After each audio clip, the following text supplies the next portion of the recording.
चलो, तो वित्त मंत्री निर्मला सीतारमण ने संक्षिप्त रूप में अपने बजट भाषण में काफी कुछ कहा है। खासतौर पर बिहार और झारखंड का उल्लेख किया है, जिससे बिहार और झारखंड के सियासी लोग उत्साहित हैं। जो सत्ता पक्ष के हैं, विपक्ष अब खामियां तलाशने की कोशिश में जुटा है धीरे धीरे।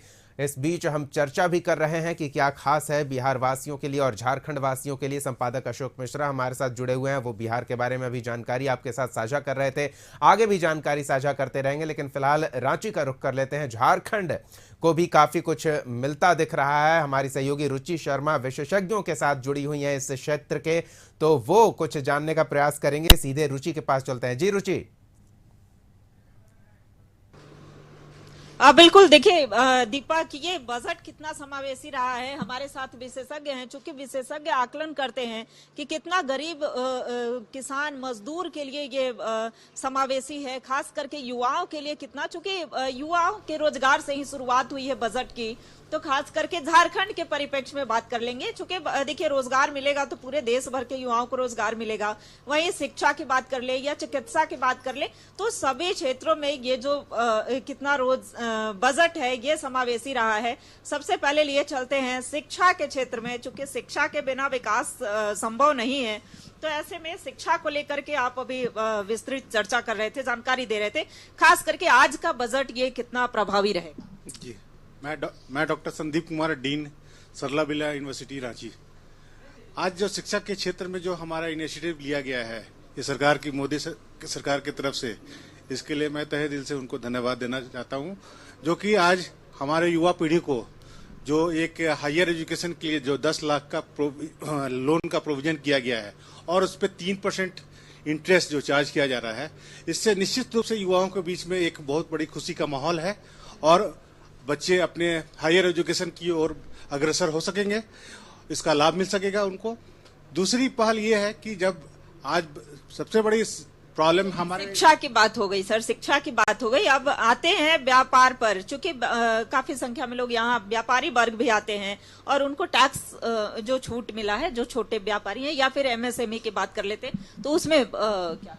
मैम, सबसे पहले रिमार्केबल बात यह है कि शहरों 11 इंडस्ट्रियल कॉरिडोर बन रहे हैं शहरों के आसपास, और सबसे जो अनएम्प्लॉयड यूथ की जो संख्या है वो शहरों के आसपास ही रहती है। सो अल्टीमेटली जब यूथ को हमारे थ्रू इंटर्नशिप स्कीम या डायरेक्ट बेनिफिट या फिर उसको डायरेक्ट रोजगार मिलेगा, तो कहीं ना कहीं उसका असर हर एक क्षेत्र में ट्रांसमिट होगा। और खास करके झारखंड के लिए सबसे अच्छी बात यह कि ये मिनरल का बेस है, तो प्रोजेक्ट कहीं भी हो तो कोयला तो यहीं से जाना है। अभी मोदी सरकार में बात हुई रिएक्टर की, यूरेनियम झारखंड से ही जाना है। सो अल्टीमेटली झारखंड पर इसका positive direct as well as indirect benefit होगा।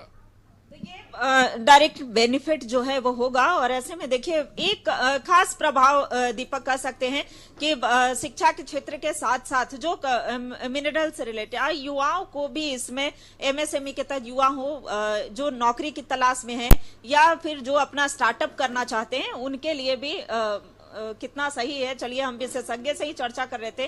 कुछ ऐसे युवा हैं जिन्हें की इंटर्नशिप भी कराया जाएगा और 500 ऐसी कंपनियां हैं जो इंटर्नशिप कराएगी और इंटर्नशिप के दौरान 12 महीने उन्हें लगभग प्रत्येक महीने 5-5 हजार रुपए, यानी कि कुल 66,000 रुपए दिए जाएंगे। चलिए, चिकित्सा, चूंकि आप डॉक्टर हैं, और ऐसे में चिकित्सा में क्या बेनिफिट मिला है। दो चीजें एकदम स्पष्ट रूप से कही गई कि 3 ऐसे दवाई जो कैंसर के लिए उपयोग होता है उसमें सीमा शुल्क छूट कर दिया जाएगा।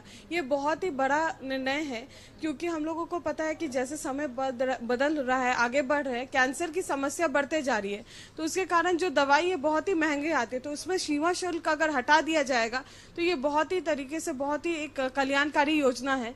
साथ ही साथ एक्सरे मशीन जो है, जो बहुत ही महंगा आता है, हम लोग के डायग्नोस्टिक किट है जो हर मतलब आप बोल सकते हैं डायग्नोस्टिक एरिया में, हर ही मेडिसिन में लगता है, अब वो अगर सस्ता रेट में अवेलेबल हो जाएगा तो ये बहुत अच्छा होगा कि हम लोग कहीं भी ये जो मशीन है उसको उपयुक्त कर पाए। साथ ही साथ आपने जैसे कहा कि मेडिकल कॉलेज हो, इंजीनियरिंग कॉलेज हो, युवा के लिए एक बहुत बड़ी समस्या होती है पढ़ने का ट्यूशन फी। तो लोन जो है वो भी 3% रेट ऑफ इंटरेस्ट में जो लोन मिल रहा है, ये बहुत ही मैं बोल सकती हूँ खुशी का लहर हर एक युवा के लिए है जो सपना देखता है एक अच्छे इंस्टीट्यूट में, एक अच्छे जगह में अपना मुकाम पहुंचने का, एक जगह में मुकाम, अच्छे जगह में अपना करियर बनाने का। तो ये हो गई युवाओं के स्वास्थ्य के क्षेत्र की बात कर रहे थे, लेकिन खास करके चूंकि आदिवासी बहुल क्षेत्र है, ये झारखंड ट्राइबल स्टेट के लिए जाना जाता है आदिवासियों का, यहाँ आदिवासियों के लिए क्या बेनिफिट्स होने वाला है? अभी जैसे कि हम लोग देखें कि ये बजट में जनरली उन्होंने ज़्यादा एम्फोसिस उनका इंफ्रास्ट्रक्चर डेवलपमेंट में था, और जिसमें वो चाहते हैं कि जो नीडी पीपल हैं, जैसे हर वर्ग के लोग जो हैं, इसमें उनके लिए प्रावधान रखा गया है कि फाइनेंशियल सपोर्ट उनको कैसे दिया जाए। जिसमें आप देखिए जो भी वर्ग के लोग हैं प्रायोरिटी सेक्टर्स में, जो लोग स्ट्रीट फूड सेलर भी हैं, उनके लिए भी प्रावधान रखी गई है उसमें। तो ये एक पर्टिकुलर वर्ग के लिए नहीं है, ये सार्वजनिक है, ये सबके लिए है, और फाइनेंशियल सपोर्ट हर को चाहिए, क्योंकि अगर हम लोग को इंडिया को एक मजबूत फाइनेंशियली साउंड कंट्री बनाना है तो हमें उसी के लिए इन लोग को फाइनेंशियल सपोर्ट देना पड़ेगा। और इसके लिए ये बजट बहुत ही बेहतरीन वे में हमारे पूजनीय जो हैं फाइनेंस मिनिस्टर प्रेजेंट किए हैं। वित्त मंत्री निर्मला सीतारमण ये 7वीं बार बजट पेश कर रही थी, और कृषकों के लिए ये बजट कैसा है, कृषकों के लिए कितना समावेशी है, कितना फायदेमंद रहने वाला है? तो आप इसमें से और भी कोई शिक्षाविद हैं जो कृषक के संदर्भ में बताएं कि कृषकों के लिए क्या खास आया है? किसानों के लिए तो ये बहुत ही उपयोगी बजट साबित होने वाला है, क्योंकि यहाँ पर अब हम पुरातन तरीके से सिर्फ किसानी के बारे में नहीं सोच रहे हैं, बल्कि जो लेटेस्ट टेक्नोलॉजी है उसको भी इनकॉर्पोरेट कर रहे हैं, जिससे कि किसानी और भी आसान हो जाए, और इनके ऊपर जो भी टैक्सेस होते थे वो भी कम हो रहे हैं। किसानों की मदद की जा रही है, उनको सहयोग किया जा रहा है, उनके लिए खास करके रिसर्च और डेवलपमेंट को सेटअप किया जा रहा है, ताकि ऐसे फसल वो उगा पाए जो किसी भी वेदर में, किसी भी क्लाइमेटिक कंडीशन में ग्रो हो सके। तो डेफिनेटली ये लॉन्ग टर्म में किसानों के साथ साथ हमारे देश के लिए भी बहुत ही उपयोगी बजट साबित होने वाला है। तो ये दीपक देखिए, ये तमाम विशेषज्ञ थे जो कि ध्यान पूर्वक सुन रहे थे बजटीय भाषण को, और जब बजटीय भाषण हो रहा था तो पर्यटन के क्षेत्र में भी झारखंड जो है इसको डेवलप किया जा सकता है। तो क्या झारखंड को ऐसा नहीं लगता कि कुछ पर्यटन के क्षेत्र, इस बार के बजट में झारखंड को स्पेसिफिकली कुछ ऐसा पर्यटन के क्षेत्र में नहीं दिया गया है, लेकिन आप देख सकते हैं इस बजट में पर्यटन के ऊपर काफी ध्यान दिया गया है। और स्पेसिफिकली बिहार के संदर्भ में आप देखेंगे तो गया को जो है महाबोधि टेम्पल है, वहां पे कॉरिडोर डेवलपमेंट की बात चल रही है। इसके अलावा नालंदा, राजगीर, इन सारे क्षेत्र को पर्यटन के कह सकते हैं पर्यटन के लिए विकसित किया जा रहा है, जिससे राज्य के इकोनॉमी पे काफी फर्क पड़ने वाला है। और आप देख सकते हैं कि इस सरकार ने इंफ्रास्ट्रक्चर के ऊपर काफी ध्यान दिया है।